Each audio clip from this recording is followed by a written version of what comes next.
Let's get this sports podcast party started, all right?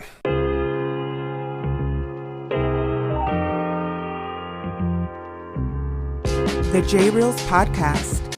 What is happening, my good people? Greetings. How are you? How's it going? How's everybody doing out there? What is the latest and greatest? Hope everybody's doing well, feeling fantastic, in excellent spirits. All has been quiet, it seems, since early July, but the sports storm is coming as we have just a few days before we could sink our teeth into meaningful discussion. That's not to say that there isn't anything to talk about, as I'll generate some things that I can unpack as August is down to its final few days, as this is the JAYREELZ podcast with your host, JAYREELZ. For my first timers, welcome aboard. And for those who've been banging with me going back to the very beginning, somewhere in the middle, or even as early as this past Thursday, I welcome you guys and gals back. And yes, the final week is here. September is on the horizon. And yes, I know we have one more podcast before we can even get to September. A week from today is Labor Day, and we could start to really get into the entire sports landscape from a standpoint of what's going to happen on the gridiron with college football. And I'll get to that in a little bit, as it actually begun on Saturday for a lot of people who thought, wait a minute, isn't the official start of the college football season this coming Saturday? Not the case, but I will get to that a little bit later on, as well as a couple of other things as I got cooking here, even as we get out of this Sports Dead Zone Part 2. But for starters, I get it, it's baseball, and to be honest with you, there really isn't much to unpack. There isn't a lot to really draw from, whether it was this past weekend or even the wild card races as well as the division races. It's pretty much status quo. So I don't really have an interesting angle for you other than Aaron Judge, the monster that he is, continues to just mash, continues to just pound pitching, whether it's in the American League or the National League. And this guy, I don't know what else to tell you as far as throwing any more bouquets at his feet. Because a couple of weeks ago, I did talk about how just give him the AL MVP award. And I had a couple of people sniping at me, more so on my YouTube channel at JAYREELZ, when I said that Aaron Judge is your 2024 AL MVP. And I get it. Bobby Witt has been just phenomenal for the Kansas City Royals and definitely deserves consideration when it comes to winning the prestigious award. But to see what Judge has done, 51 home runs. He had a streak where he had hit 4 straight games, home runs, until it was snapped on Saturday against the Rockies. And then what did he do yesterday for an encore? He only had 2 home runs in the game, and one to lead off in the first inning. Not that he batted lead off, but he hit a 2-run home in the first inning, which was his 18th home run in the first inning this year, which tied, I believe, a record set by Alex Rodriguez. I think he did that back in 2001. And for Judge to just put up these prodigious numbers, he's batting over 330 with 51 home runs. The RBIs through the roof. His slugging is just Ruthian-like.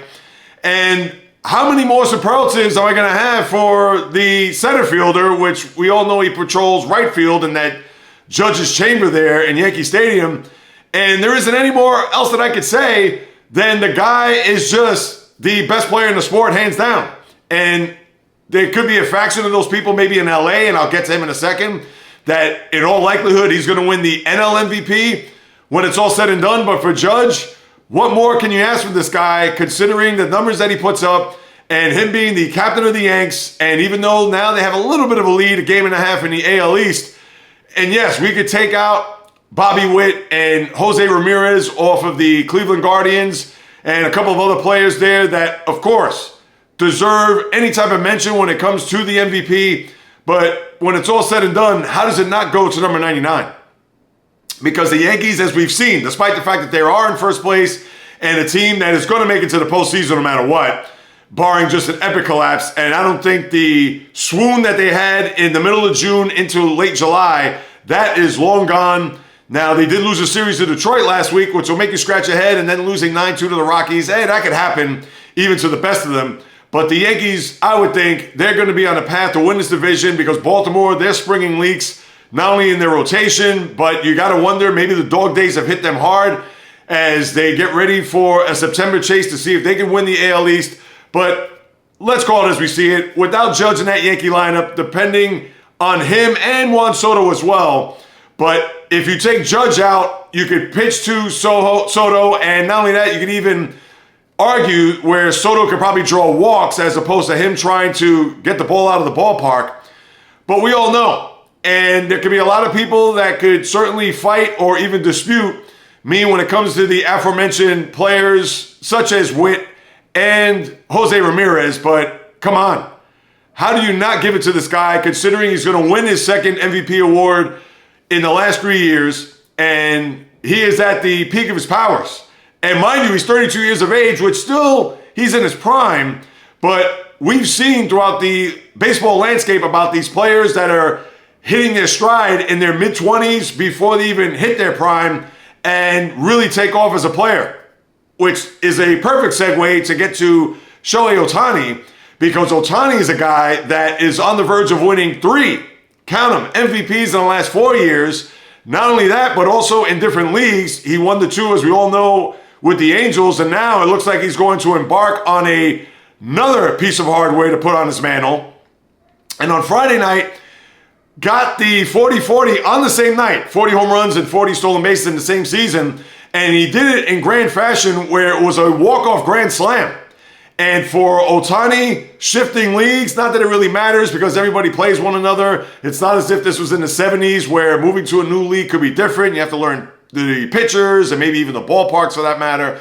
But that is not the case because he has not skipped a beat, considering he's not told the rubber this year. As we know, he's recovering from Tommy John surgery. But all eyes have been on Ohtani with the contract that he signed in the offseason, with all the expectations of him and his Dodger team. And even though now they have a considerable lead, it's pretty much the same as it was on Thursday when we last met. But I said it even going back a couple of weeks where the Dodgers should get home free with a division win and another one for that matter for the NL West is concerned. But for Ohtani, another monster year, a guy that is the front runner to win the NL MVP. And yes, you could get an argument from Francisco Lindor, maybe Ellie De La Cruz, Marcell Ozuna, even Ketel Marte, the Diamondback shortstop in his own division, who has had a big-time year as well. But we would think once the dust settles, how does this not go to Ohtani, considering the Dodgers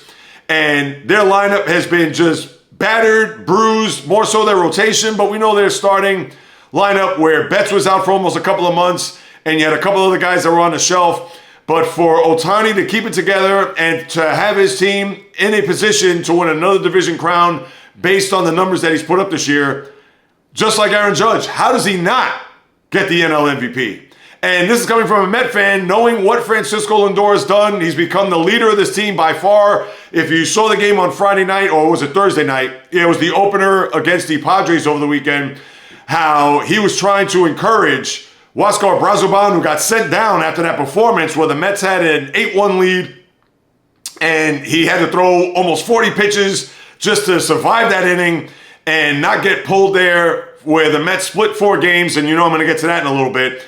But for Lindor and everything that he has turned his whole season around after batting, 211 as early as the middle of May, and for him to be thrusted into the NL MVP discussion is certainly surprising to me. But we could put that to rest because, again, it's going to be Ohtani, and I know Marte will get some votes.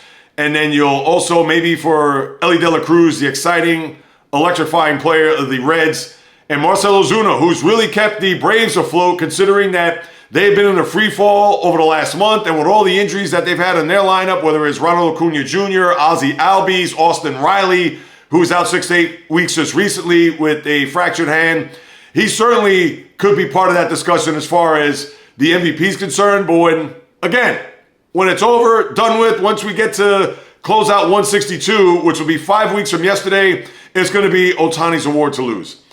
And which brings up an even bigger discussion, and I'm not big on debates, as people know, and yes, it's good for sports talk and sports fodder. But how I looked at what happened there on Friday night when Judge hit another home run to get to 49, and then Ohtani reached the 40-40 mile high, or I won't say mile high, but the 40-40 distinction, and you could even question whether or not Ohtani could get to 50-50. And if you remember Mickey Mantle's old quote, where when Jose Canseco got 40-40 back in, I believe it was the 88 season when he won the MVP, and they asked Mickey Mantle that, considering he was that guy that was a great base runner and stole a bunch of bases and I believe had multiple 30-30s. If he said if 40-40 was important, I would have done 50-50. Well, guess what? There is an outside chance for Shohei Ohtani to get 50-50, and if he does that, might as well just hand him the NL MVP award before the season ends. Same they could do for Judge as well, but that's just how great of a season Ohtani has had. And now to get to the debate, I thought about this Saturday and posted this on my YouTube channel at JAYREELZ. If you had the game on the line, so let's say bottom of the ninth inning, and you saw what happened there the other night with Ohtani, but who would you want up in a huge spot to get you that big RBI or maybe even the big home run? Do you want Judge up or Ohtani? Interesting question, because both guys, they are by far the top two players in the sport. And I'm sure there are going to be people that are going to rank them differently. Maybe Ohtani 1 and Judge 2, but we're just talking about this year.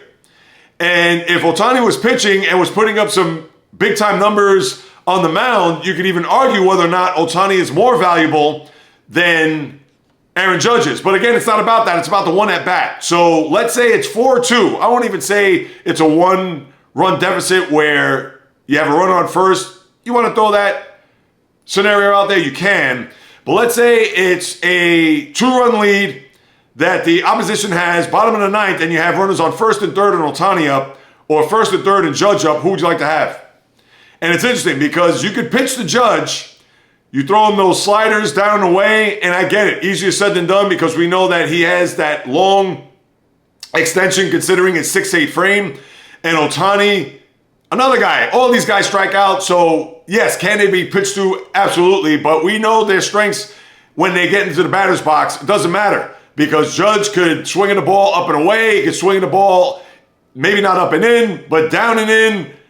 Doesn't matter. There's not many holes that you could see unless you're going to throw him that breaking stuff away, where we've seen Judge go fishing. And for Ohtani, same deal, where Ohtani's a guy that is going to feast on the fastball, but of course can crush any type of breaking pitch. If you ask me, only because I see Judge day in and day out, considering he plays literally 5 miles from where I live, it's easy to say Judge, and I probably would say him based on what he's done this year, but Ohtani is nothing to sneeze at. Ohtani certainly wouldn't take a backseat to anybody, and it certainly isn't an insult considering Aaron Judge and what he's done, despite the fact that Ohtani's looking to get his third MVP, which would be one up on Judge if he does get, and I would think he would get the MVP this year. So you're splitting hairs at the end of the day, and this is why I'm not big on the debates, but I thought I'd throw it out there because really, with baseball, there's nothing else to get into.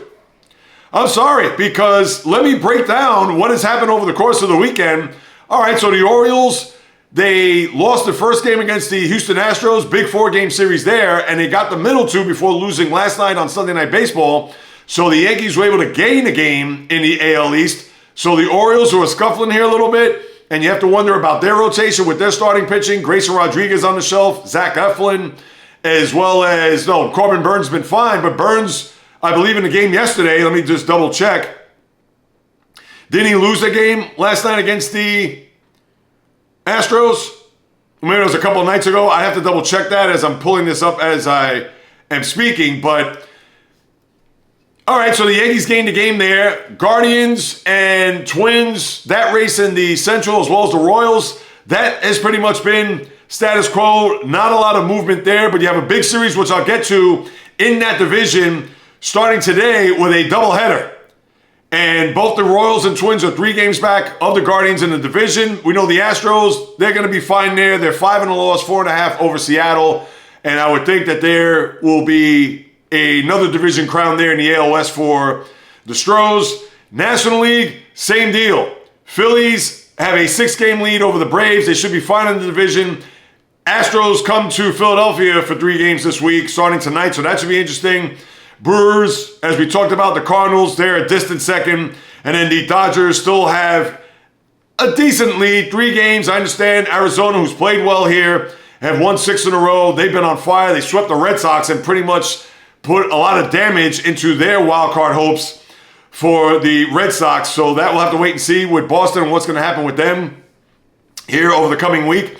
And then the Padres are now 2 games in a loss, but now behind the Diamondbacks, 4.5 and 5 in the loss behind the Dodgers. So if they have any shot of winning the division, that is slowly slipping away. And then the wild card, one more time, people, I wish I could say, oh, this team has gotten a little bit closer, or wow, a big winning streak here has really put them within striking distance, or at least could be a threat in the wild card. Not the case.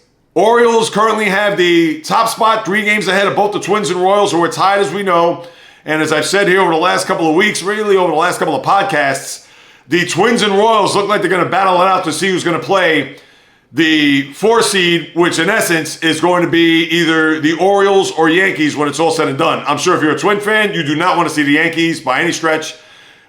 I get it. Baltimore is not going to be a shoe-in to be a loss, but considering that the Yankees have owned you over the last 2 decades, I'm sure that's the last team you want to see in the postseason. And then you have the Red Sox, who are currently 4 in the loss and 4.5 back of the Royals for the last spot in the AL wild card. Forget about the Mariners, Rays. They're 6.5 and 7 back. I'm not even going to go there with those 2 teams. And then in the National League, D-backs with a 1.5 lead over the Padres. Then you have the Braves with the final spot in the National League wild card. Mets 3 in the loss, 2.5 back. And actually the Braves have a game in hand, so that hurts the Mets at the current moment. And then you have San Francisco, who is 3 back of the Mets, 5 back of the Braves, and that's it from that point on. And I'm only throwing the Giants in there. They're at 500, and only as a team that right now is on the fringe of this wild card picture. And just like I said, I believe on last Monday's podcast, this could be a barren wasteland come the middle of September. Because unless these teams are going to all of a sudden start to turn on the jets and change their fortunes around, especially in the wild card, the divisions, they may be where they're going to be. I don't know if the Twins or Royals are going to really threaten the Guardians when it's all said and done. Same for the Diamondbacks and Padres, although maybe the Diamondbacks, considering they've won 6 in a row and they're on fire.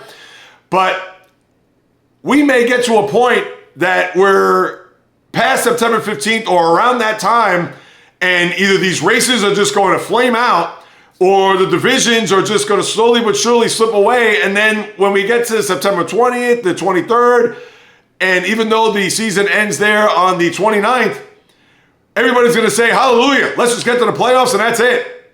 So that's all I got with baseball. Not really much to discuss, not much to unpack, not much to really dive into to say, wow, we're going to have some thrilling races heading into September, and it should be a month to remember. Right now, it looks like it's going to be a month to forget. So that's all I have. Let me see what else I got here just for the baseball front, if I type down any news and notes here. No, that's all I got. Oh, wait, Scott Service. Speaking of the Mariners, Service gets fired on Thursday. He was the former manager. I don't even know who the interim is, because the Mariners, as I've detailed, was in first place with the Astros coming all the way back when they had that 12-24 start. And for Service, just a bad job. And I get it. It's not all his fault from the standpoint of they don't have much offense. His best player, Julio Rodriguez, was on the IL for quite some time, nursing that ankle. And they have not really got it together there offensively. We know their pitching staff is good, but he gets the can. And let's see if the Mariners can save some face here and maybe make it a little bit interesting, not only for the fans of the Mariners, but even for the baseball fan in general, to see if they could be part of this mix. And now that I think about it, let me take a peek here.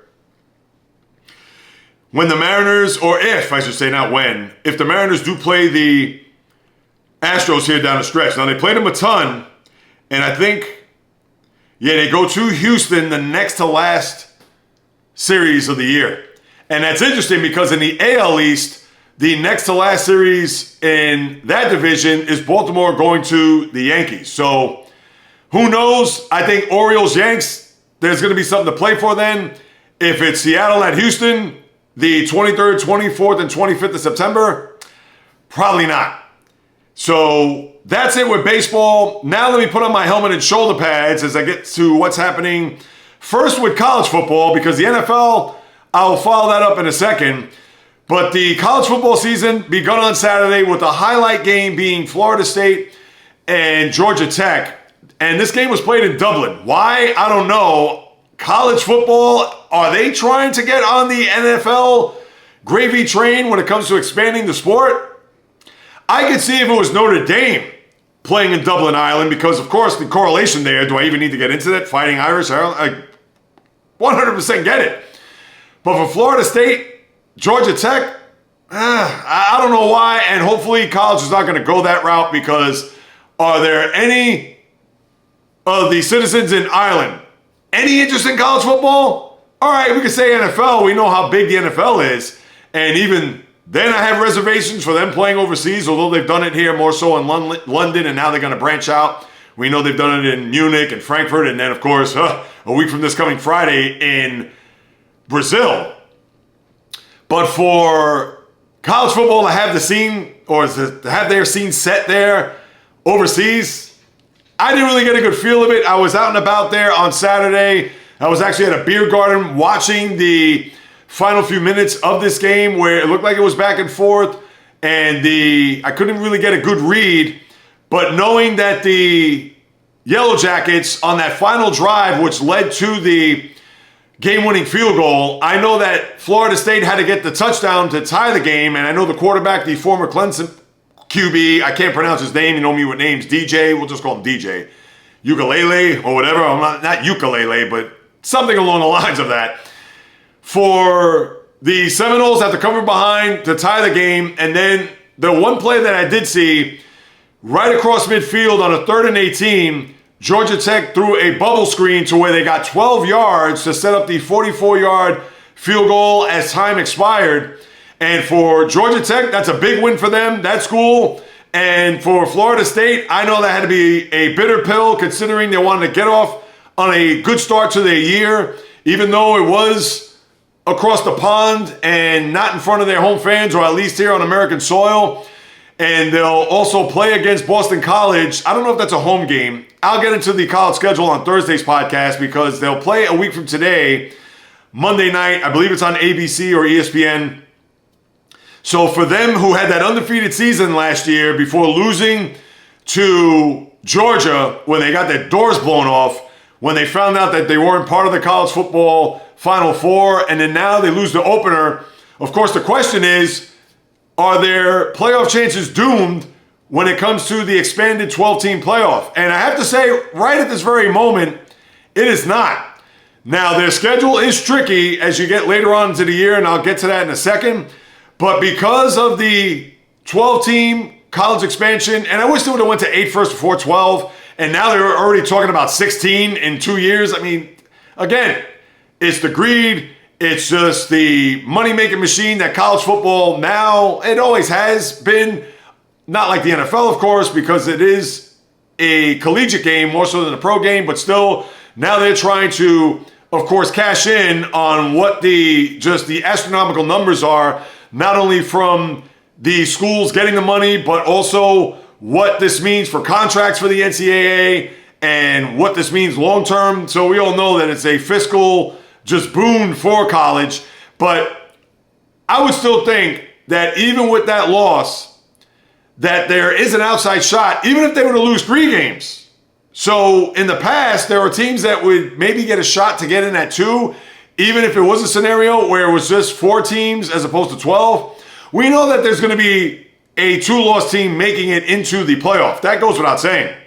The question is, are you going to see a 3-team?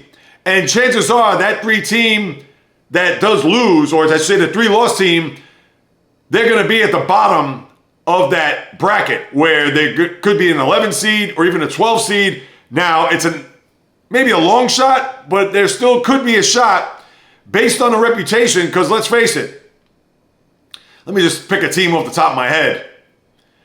Is Boise State, let's say if they had 3 losses, and you could even argue maybe if they have 2 losses, and Florida State has 3, could it be a situation where the committee would select Florida State over Boise State?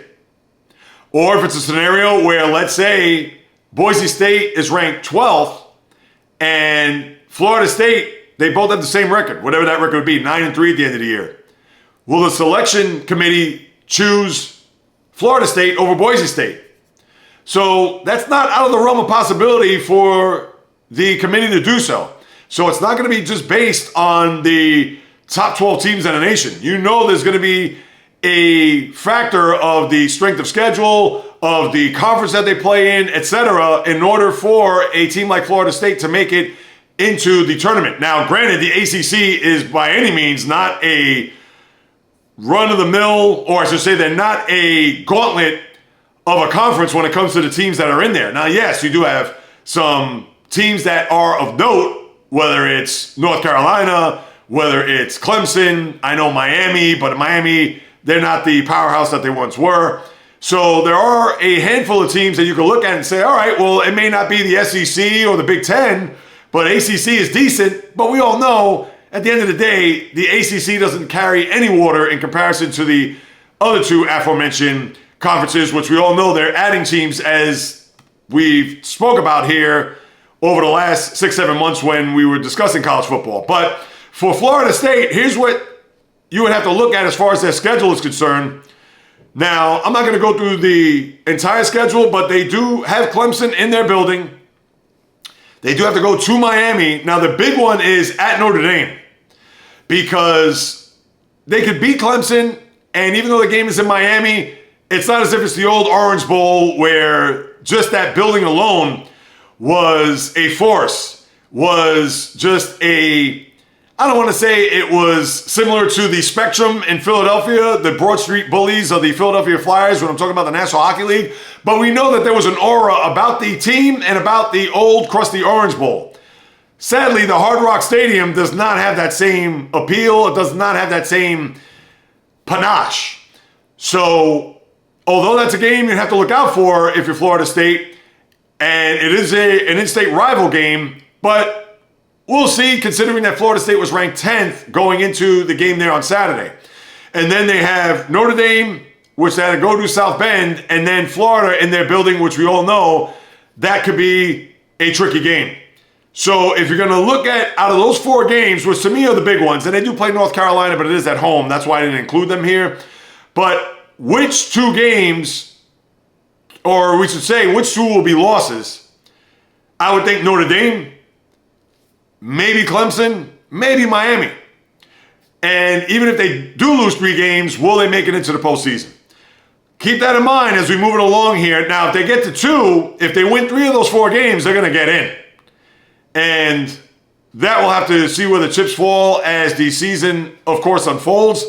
But for the Seminole fan that's out there thinking, oh, well, chances are we may lose at least 1, possibly 2 more games.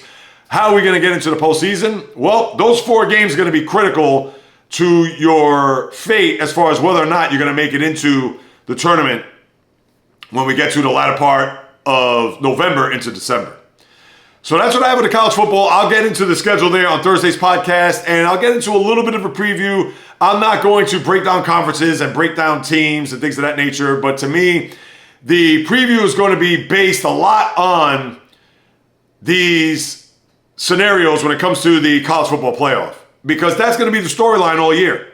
And I talked about it a little bit on Thursday's podcast, which I won't get into it a lot now, but teams that can afford to lose 1 or 2 games is going to be a big theme throughout the course of this year, because it's not going to be do or die if a team loses in week 1 or a team loses, let's say, in early October when you have some of those rivalry games, the Red River Shootout and things of that nature. But we'll certainly take a finger of the college football pulse once we get to Thursday's podcast, as the season, in my eyes, the curtain will raise in full bloom this coming Saturday. Now, as for the NFL, you have the 53-man rosters, which will be set by 4 p.m. tomorrow. And I remember back in the day, that was a huge thing. And when I say back in the day, I'm talking about the 90s. This is before free agency was huge, where you'd have to wonder which players are going to get cut. So then your team could probably pick up some reinforcements or just some insurance when it comes to a player. So I'm sure once 4 o'clock comes and goes, we'll get to see who will be on the scrap heap to see which teams will gobble up these players as they get their rosters set for the upcoming season. Now, a couple of things. The highest paid player, or I should say the highest paid center, is Creed Humphrey, Kansas City Chiefs, 4 years, $72 million. So he's locked in. And center, to get that much money, we know that that's may not be as important as the left tackle on an offensive line, but we know the center is the anchor of that team. And for Humphrey and what the Chiefs have done, obviously, here over the last few years, rewarding, and certainly kudos to him for getting that payout. Then you have a couple of injuries and key injuries at that. Daron Bland, the Cowboy corner who had an all-pro year, 9 interceptions, 5, I believe, maybe even 6 returned for touchdowns. He's going to be out with a stress fracture, 6 to 8 weeks, so he's probably not going to come back as early as maybe week 6, could possibly be week 8, so that's a huge loss there. So you have to wonder if a corner does get cut tomorrow on any of the other 31 teams, will the Cowboys swoop in to see if they can bring him in? And remember, Trayvon Diggs is on the mend, which we would think he's going to be able to start come week 1 against Cleveland. But for him, coming off of an ACL injury that he had been rehabbing, and I think he'll have the green light to go, but to not have Bland there is a big loss there in their secondary. And speaking of Cleveland, the Browns will not have Nick Chubb for the first 4 weeks as he's on the PUP list, physically unable to perform because he's still recovering from the knee injury that he suffered in week 2 against Pittsburgh last year on Monday night, week 2. So with him not going to be dressed for week 1 against the Cowboys, and obviously the 3 games after that, that's going to be a significant loss for the Browns as they try to get themselves with some significance, although they did make it to the postseason last year. But remember, that was without Deshaun Watson, the guy that we all know traded for and got the big bucks, who missed that first part of the year with the suspension, 11 games, and then played those final 5 games before starting a full season with the Browns before getting knocked out with that shoulder there. And let's see if he could stay on the field healthy for the Browns as they try to be a part of the loaded AFC playoff picture. And lastly, I'll touch on this with the Steelers because the likely quarterback that's going to start, and I know that's been a lot of the, I don't want to say hot takes, but as far as a lot of the shows talking about who's going to be the starter for the Steelers, and everybody knows I'm a huge Steeler fan, it looks like Russell Wilson got the job based on what he did the other day as the Steelers went 0-3 in the preseason. That's nothing to really even be concerned about. But because of the opening drive, was efficient. They had a 14-0 lead before they lost to the Lions there in Detroit on Saturday afternoon. And Justin Fields did have his moments, although he had another fumble. And it's interesting. When Kenny Pickett was drafted by the Steelers there a few years ago, and a lot of people thought, size, all right, he has decent size for a quarterback, but he has small hands. Well, has anybody seen Justin Fields' hands? Because this guy's just fumbled left and right here throughout the course of the preseason. We know he's had trouble holding on to the ball when he was with the Bears, and now that he's here in Pittsburgh, seems like he has butterfingers or maybe his hands. I don't know what the hell's going on. But Russell Wilson looks like he's going to be a starter. So for the Steeler fan who's wondering who will be under center against the Atlanta Falcons come a week from this coming Sunday, chances are it's going to be Wilson. And I'll get into more about the Steelers. And obviously we won't have a preview until next Thursday. But as we all know, the season does begin. Now, count them on both hands. Just 10 days away. And then you also had another signing, the Falcons, who've had a busy offseason, as we know, and a lot of pressure, I think, going to be on the Falcons this year. Maybe not to be a Super Bowl threat, but with all of the changes and the upgrades that they've made offensively, even defensively here as of late, but they re-signed one of their own, the corner, A.J. Terrell, 4 years, $81 million, one of the top paid corners in the sport. So Falcons, they're going to be set and ready to go. And again, against my Steelers there on opening day, week 1. All right, now as I take off the helmet and shoulder pads, let me put on my tennis shoes and break out the racket and tennis ball because the U.S. Open has commenced. And I'm sure you already had a couple of games that are being played. Maybe as I speak, I know it's a little bit early here. It's right before 10 o'clock here on the East Coast. But for the U.S. Open, the final Grand Slam of the tennis season, Flushing Meadow, just on the other side of the Triborough here for yours truly. And a couple of themes here as we begin. I think for the women's side, it is wide open. And then on the flip side of that, which is the other theme, the men's side, I think you only have but 4 guys that will win, maybe 3. We know who those 3 are, but maybe 4 when it's all said and done. Women's side, wide open. I don't trust Iga Świątek. Świątek, as we saw her bow out at Wimbledon just meekly after winning the French Open. And we know Paris, that is her domain, winning 4 of the past 5 French Opens. But Świątek, I think she'll have a lot more length here in this tournament than she will at Wimbledon. But I don't know. Do I trust her to win a Grand Slam or to get to a final, which I believe the only other... let me double check that with Świątek. She has 5 majors overall, those 4 being at the French, as I discussed. But the other one, I think it is the U.S. Open. Świątek, as I pull that up now. And listen, she's the number 1 player in the world, as we know. Świątek is fantastic. But for her to, yeah, she did win in 2022. But for her, to me, this is a big tournament for her. And she's won this and is very familiar with the grounds there at Flushing Meadows. So it's not as if she does not know her way around the building or the surfaces or anything like that. So I think Świątek, at least for me, in my eyes, not as a lot, but she has a little bit to prove here. Let's see if she can get deep into this tournament. And I'm sure after her flame out at Wimbledon, maybe she'll look at this as, all right, I got to get back to at least a semi and maybe even a final. Granted that she did win just 2 years ago. But Świątek, for whatever the reason, it seems that once she wins the French Open, she just all of a sudden just dovetails into, I don't want to say oblivion, but it doesn't seem to be the same player. So I think the big spotlight is on her, and that could be a theme right then and there.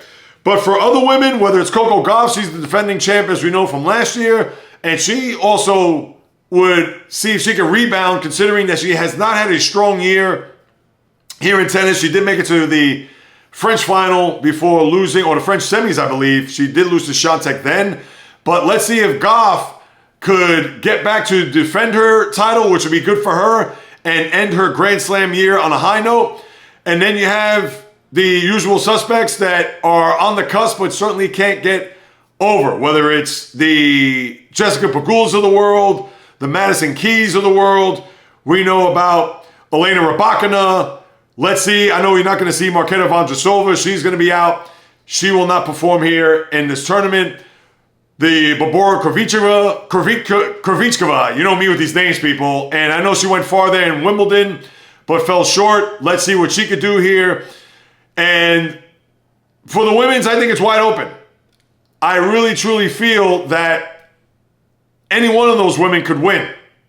And I know I'm missing a couple of others off the top of my head that could maybe make a run and be a threat here to get to a semi and get to a final a week from this coming Saturday to win the tournament. But as of right this very second, I can't even pinpoint who's going to win. It's easy to go with the likely favorites, whether it is Gauff, considering she is defending her title, or even Świątek, because she is the number 1 women's player in the world. But I can't say definitively that those two are going to win, or even Rybakina for that matter, or will Pegula finally get herself to a point where she could win a major and get that piano off her back, because she has not won a major tournament.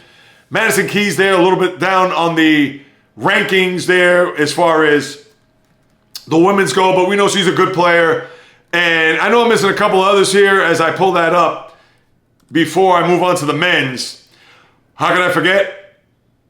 Aryna Sabalenka, as we know, she's a very just all-out top women's player there on the circuit. Ons Jabeur, who I've rooted for here over the years, I don't know what she has left, because she's one that has been very good over the last few years, but has not gotten back to a final to see if she could get over the hump. But Jabeur's taking a couple steps back. To me, your guess is as good as mine. I don't want to say Gauff. I would say maybe Sabalenka. This could be her time to shine. I don't trust Świątek just yet, despite the fact that she does have a lot of hardware. Again, most of that coming from Roland Garros. But I'm going to say Sabalenka. Maybe this is going to be her time to win this tournament, so I'm going to choose her. On the men's, it's really 3, 4 tops, and I'm saying 4 only because I'm going to bring up Daniil Medvedev, who won this tournament a few years ago. And knowing that he's won this tournament, I got to give him a little bit of respect.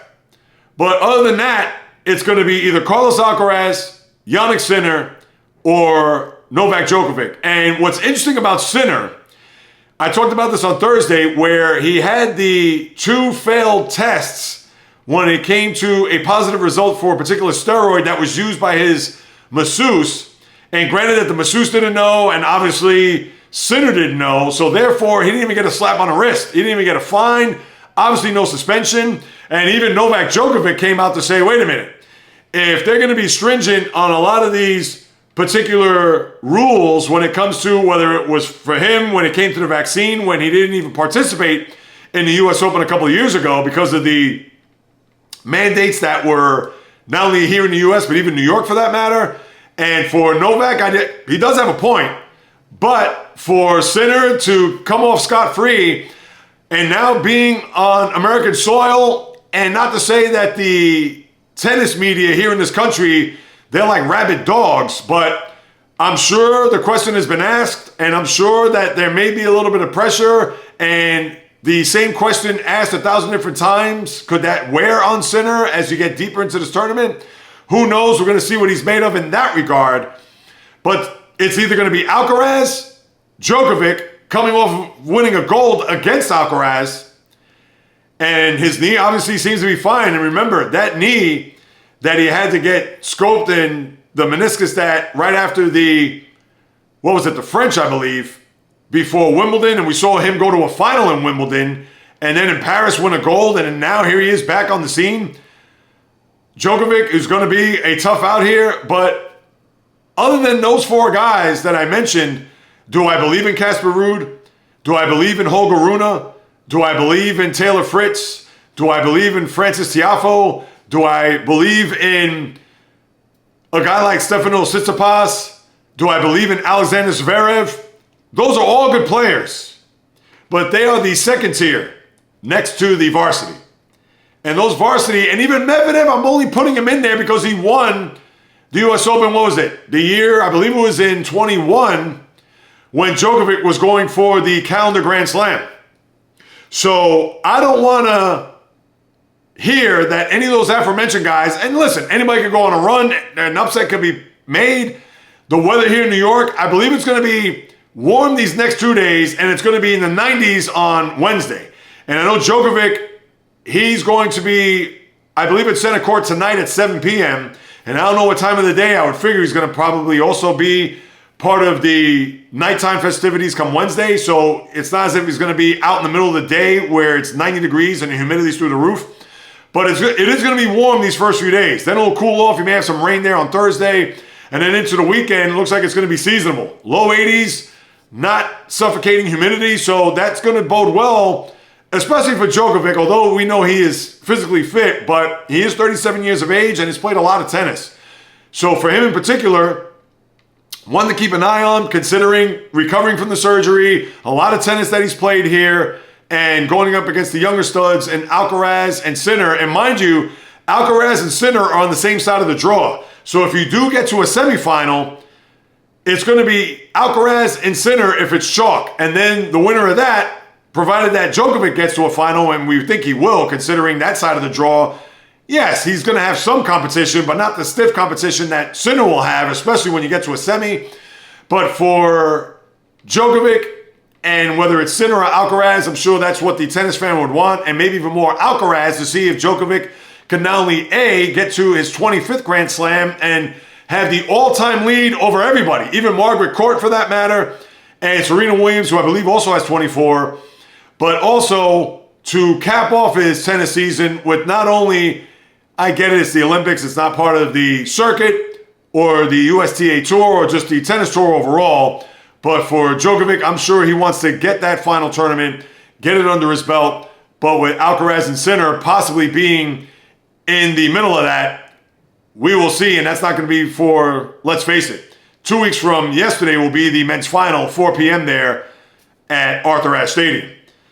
I would think my heart's going to be with Alcaraz. I love the young kid. I love his flair. I love his game. I love his passion. And even with him, Cincinnati, losing that tournament, now it's not a major tournament, but because he bowed out of that tournament, slamming his racket, unlike behavior from the young Spaniard, but I'm sure he's going to want to redeem himself. And remember, he did win this tournament 2 years ago. So let's see if Alcaraz could bounce back from what happened there in Cincinnati. And not only that, but also piggyback from the previous Grand Slam tournament, winning Wimbledon, and how he disposed of Djokovic in 3 sets and dominated him. Although that third set was intriguing there in the latter part, especially when it came down to a tiebreak. But of course, he had a 2-set lead at that time, so there wasn't a lot of drama or even a lot of just edge-of-your-seat intrigue to the point where it was a 5th set. But I think Alcaraz, I would not be shocked if Djokovic wins this tournament. Would not in the least. I could see Sinner winning the tournament as well. But I'm going to choose Alcaraz, and hopefully he could get to that point where he could win another major. He already has 4. He's won let me see. I got to think about this for a second. He's won 2 Wimbledons. Did he win the French this year? I believe no, he did not. I got to double check that. I know he's won 4. Carlos Alcaraz. I believe he has won 4. We know about the 2 Wimbledons. He's won back-to-back Wimbledons. And I believe he's won a French as well as the U.S. Open. Yeah, obviously, he did win the French. And think about this. He will go for, I don't want to say a three-peat, but he would win 3 in a row. How can I forget that? He won the French in early June.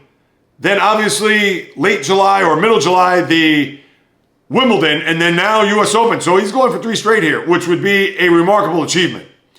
So that's another reason why I should root for him, to see whether or not he'll have another Grand Slam in his back pocket. And that would be 5. And as we all know, he is just at the tender age of 21 years of age. So interesting. I'm looking forward to seeing how this is all going to shake down here over the next 2 weeks. So I like Alcaraz and Sabalenka to come out victorious here as the final Grand Slam tournament in the sport of tennis has begun.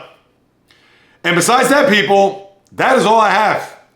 Another podcast just about in the books. And I know this was rather tidy, not even 50 minutes, but that's how it is. But guess what? Like I mentioned at the top, the sports storm is coming. College football, we'll discuss a lot there on Thursday. Look at the schedule, the big games this weekend. As we know, you'll have your primetime Saturday, primetime Sunday, and Monday games to open up your college football season. We're that much closer to the NFL season. Maybe I'll look at over-under numbers. If not, maybe I'll save that for next Monday, as I'll have a preview the following week. And then obviously all the baseball, what's going to happen here. And in fact, I didn't even touch on that, and that's a bad job on my part. Your big schedule this week, before I close out, Kansas City at Cleveland, 4 games, including a doubleheader today. So if Kansas City really want to make some hay here in the AL Central, they could do so here by sweeping. Now, if they sweep the Guardians, which I don't think is going to happen, they'll be in first place. So just keep that in the back of your mental Rolodex when we get to Thursday. But besides that, the schedule is a little light. Houston at Philadelphia, interesting series, rematch of the 2022 World Series, as we know. But other than that, you do have another, I'll say, 3-star matchup when it comes to the schedule, where you have Atlanta and Minnesota. Those are 2 teams that are currently in the wild card chase. So we can look at that as a good series. But besides that, you don't really have much. Nobody's going to go crazy about Angels at Detroit, Cubs and Pittsburgh, Oakland at Cincinnati, a rematch of the 90 World Series. The Yankees are in Washington, so Juan Soto goes back, although he had gone back as a member of the Padres, but now in a Yankee uniform. San Diego at St. Louis, San Francisco, Milwaukee for the dying hopes of the Giant fan. And that's it. Oh, you have Baltimore at LA to play the Dodgers. That's a big series. And the Orioles, who have been floundering here of late, let's see how they do as they will invade Chavez Ravine for 3 days starting tomorrow night. So that's your baseball schedule, and that's it for another podcast, people. Sorry for the schedule there late on Major League Baseball. I should have known better, and I actually started that, but I digress. But thank you so much for stopping by. Thank you so much for carving out precious time out of your day to listen to what it is they have to say about what goes on in the wonderful world of sports. If you haven't done so, please subscribe, rate, review, throw me a few stars, write a review on any of the podcast platforms that you listen to, Apple, Spotify, the website, JAYREELZ.com, as well as YouTube at JAYREELZ, which you'll see that up there on my channel, and also on Spotify. You'll get the video there as well. And if you have a question, comment, or suggestion, you can do so at the following: on Instagram, TikTok, Facebook, the JAYREELZ Podcast, Twitter, X, JAYREELZ1, just a number. The old-fashioned way, the JAYREELZ podcast at gmail.com. I'll be more than happy to follow up with you guys and gals because whether you do or do not know, this is what I love to do, people. It's in the blood, it's in the DNA. As I always like to say, talking sports since birth, full-time content creator. This is my job, people. And yes, trying to carve out not only a path and blaze a trail in this space, but also try to earn an income. So spread the word, people, to your friends, frenemies, foes, family, because you know I'm going to bring and deliver the pain with passion, fire, fury, energy, with my thoughts, opinions, critiques, praise, analysis, feelings on anything and everything that happens on the world of the diamond, ice, gridiron, hardwood, golf course, racetrack, tennis court, boxing ring, octagon, you name it. From my lips to your ears, from my heart to your soul, from where I am to wherever you are, the JAYREELZ podcast always comes correct, direct, and in full effect. From the South Bronx, the South Beach, the South Central, the South Pacific, and all points beyond, peace, love, and God bless everybody. And until next time on the JAYREELZ podcast, on the flip, baby.